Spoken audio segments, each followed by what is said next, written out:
Well, hello everyone, and welcome back to another episode of the Island Church Weekly Podcast, a very special 2024 edition as we are in the new year.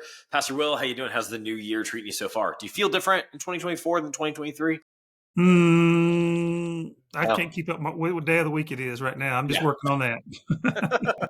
Yeah, I know. I'm like, I can maybe get the year right, and then month sometimes, half the time, day, forget about it. I have no idea. Yeah, that money thing for 2 Mondays in a row just, It's um, weird. yeah, a little different. But hey, we're off and rolling, and Yep. we're looking forward to a great 2024. So, Absolutely. Well, why don't you go and share with some folks kind of some of the exciting stuff happening at the church right now, maybe some of the stuff from this past week, but then also some of the stuff that's coming up the next few weeks. well, several different things. We want to thank people, as we turn the calendar on 2023 Yeah. and move into 2024. We can continue to serve God. It's not like that stops and then restarts. Yeah. We continue, Yeah. Yeah. but we want to thank people for their investment of their time and their talents and their treasures, and actually some of the talking. People that are inviting people, sharing, they're sharing good words about the church and good thing about following Christ, and so people have walked in obedience. We've seen some good things. It's been a challenging year, 2023, in lots of ways for me personally and for our church. But we've also seen God at work in the lives of people and people responding to God. And so that's always an encouragement. I mean, we weren't promised the lack of troubles or challenges or difficulties, Yep. just that God's going to be with us, and we actually know we're going to win on the other side. And so, Yeah. if someone didn't happen to not listen to our message, my sermon from this past week, I would really encourage them to do that. People have said a lot of things about that, and actually have encouraged me, and it's in the process of getting a transcript of that message. But I hope that I'll talk more about that in just a minute. But we've got a good Sunday this past week in terms of our 10 o'clock worship service. This coming week, we've got Jane and Tom coming back, Yeah. correct? And so he'll be back with Yep. us. And so as we turn the calendar from last year, we move into the new year. Tom and Jane will be with us most all the month of January, and then a good bit of February and March as well. Yeah. And so they'll help us as we get started. Of course, some of our snowbirds are returning, Yep. and so that's good to re-engage with them. But it was a good week this past week, and then some good football. Some of my teams won, some of them didn't. That's the reason I played the game. So Yep, absolutely. Well, I know this past Sunday we kicked off a series called Pursue. And so that's going to be not just a theme, obviously, for the next few weeks, but that's going to be something that I know in talking to you, we're going to kind of track throughout the year.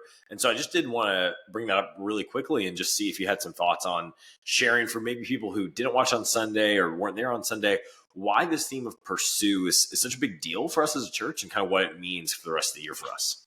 I'd love to do that, Matt. Yeah. As believers and followers of Christ, we're on a mission. We're an advancing people, and if we're not careful, particularly on an island life, I love the casual. I love the water. I love the Yeah. laid back, right? But we're on a mission, and we want to pursue. We don't want to get into a retire from serving Jesus mode Yeah. Yeah. or retire from doing ministry mode. We want to continue to pursue. We don't want to set back, and we're an advancing people. And so we Yeah. want to pursue. I talked about three things. And again, I would really encourage people to listen to the message they didn't hear it this past week. Pursue the King. Christ is King. Pursue his kingdom. It's easy to pursue our own kingdom, my wishes, my desires, my feelings, my wants, Yep. all those kinds of things. Pursue his kingdom, and then pursue his ways. We got to do his kingdom work his ways, and his ways are higher and different than our ways. And so that's going to run through the entire year. And the first kind of mini series that I started this past week, actually I began it, was First Things First. And we'll probably do this for about 5 weeks. And what I talked about this past week was running your race. You got to commit to run your personal race. No one could run it for you. The church is a body of Christ, and if half the body is not functioning, can you imagine if a person had one leg working and one arm working? It looks kind of silly, right? Yeah. Yeah. So, Absolutely. in the church only works best when we are functioning. The idea of being inactive or unengaged there was lots of problems with the early church, right? I mean, that's the reason Paul wrote those letters to correct things. But the idea of being inactive or unengaged was not one of those things. I mean, the idea of being engaged in God's church means you're going to be a part of it. And so you've got to decide, only you can decide to run the race. And then after that, this coming week, I'm really looking forward to this message coming up this week. It's still in the process of shaping it out and developing it, but it's really dealing with picking your team well.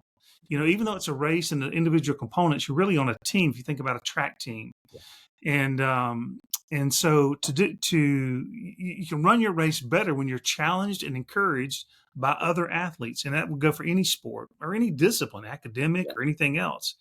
And so you want to pick your team well. You want to have fellow followers of Christ. You want to look for a place that's following God's word, that has spiritual leaders, people that are following him, not afraid of man, but afraid of God, or have walk in fear of God.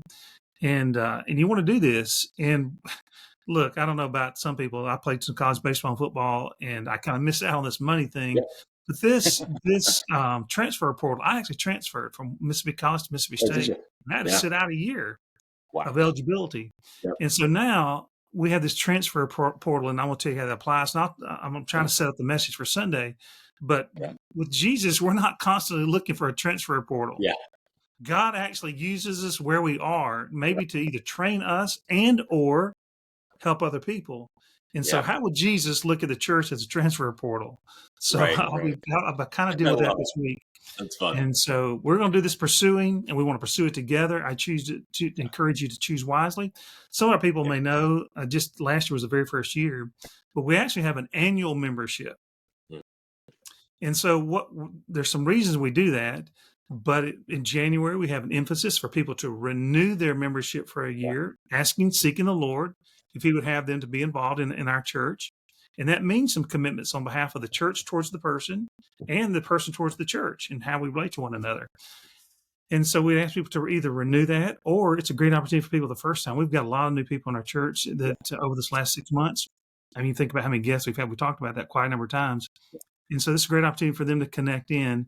And often we often resist commitment, Matt, but eventually you have to say there's difference in dating and marriage. Yep. And so what you really want to, we resist the very thing that will really be satisfying to us. And commitment is almost the first step towards training spiritually, and encouragement and accountability. You know this, the more engaged you are, the more you're going to get out of it. Yep. It's easy to sit back. This is not a spectator sport. And we're trying to develop something here at Island Church that most churches across the country are not doing, and most people have not experienced. We don't want just people to be observers. We don't want them. It's okay to put your toe in the water, but there's a whole big pool and there's a whole big ocean. Yeah, absolutely. Beyond that. So I just encourage people to consider making a commitment. And if you've not done, if you have been a member in the past, then you can just sign a card for 2024. That'll be fine. And if you haven't, you can sign a card, but we'd also like to have a conversation with you to kind of learn your spiritual journey and your story, kind of what's been the past and kind of what you like to see have happen in your life. And so that's what's coming. It's going to be a great year for our church. God's going to grow us. Maybe numerically, maybe just in depth, maybe both. But we want to be a church that is an advancing church, advancing people, and to sit back. We want to pursue God, pursue his mission, and pursue his ways. So looking forward to it. I'm a little excited if you didn't notice. Yeah, just a little bit. I mean, there's just a lot coming up that's going to be a huge year for the church. So if we had to go through, obviously we just kind of hit a lot of what's going to happen in 2024. But just for this week, if people would pray for one thing this week, what would you have them pray for this week? I would have them to pray about their particular running the race and they're joining this team. Yeah. Mm-hmm. I'm about the worst salesman in the world, Matt. I mean, Sandy may beat me on that. Between the two of us, we couldn't. Yeah. We're lousy. However, we do have, we want to say we're following Jesus, follow us as we follow him.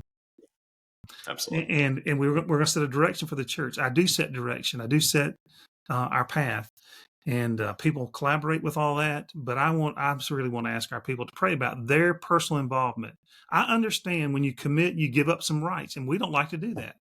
Yeah. Adam and Eve didn't like to do that. Actually, they wanted something different than what God had. Right. So it's part of human nature. And so there's some benefits and there's some commitments that go together. And so I would just encourage people to consider over the next several weeks to signing the membership covenant, signing the card, If you haven't reviewed the covenant, it's just the 7 heart attitudes. Basically, there's a little bit more to it, but not much more than that. And it's just how we're going to relate to each other and how we're going to try to relate to the church, because, and we're going to do this imperfectly, Matt, you know this, everybody knows this, we're doing it imperfectly, but it sets a foundation, sets a direction, and of how we're going to relate to one another. And this is just so important. And so I would ask them to pray about their involvement in that. And so Absolutely. let me give one more. Let me give a praise thing too while we're at it. Yeah. Just let me give. We talk about prayer. Let me say this. Yeah. If I'm not mistaken, I'm having Stacy look at it. In spite of the transitions we've had this year, some people coming and going, and all the different kinds of things, it's been a challenging year. I believe that we ended the year with record giving in 2023. It's incredible. It's a testimony. So we'll steward that well. We still have needs. We were a little bit behind the budget in giving, but behind in giving as well. But I just want to thank the people and thank the Lord for providing. And I want to ask each person to do their part. Yeah. The person who gets the most out of giving is the giver. We know how this works, right? And then we get a chance to advance His kingdom. We're shaping eternity. We're changing eternity for people. You can do a lot of things with money and resources and your time, but there's no greater eternal thing that you can do with your time and your money and your treasures than invest in God's work, His kingdom through His local church. Absolutely. Well, thank you so much for sharing your heart for what's coming for this year. I'm excited for it. It's going to be a great year. And then if you're watching this and you're interested in kind of next steps on this stuff, you're saying, you know what, I feel like we need to sign up and raise our hand and kind of commit to marriage instead of just dating as a member at Island Church, then you can always reach out to our team, either on a Sunday morning. If you see one of, Stacy or Pastor Will, grab them, or Tom Crick and Jane. Feel free to grab anyone that you see and say, hey, I want to sign up for this. Or you can always shoot an email to the team. You can email Stacy at Island Church, and she can always get you set up with that. So thank you so much, Pastor Will, for joining me today. Thanks for watching, and we will see you again next week.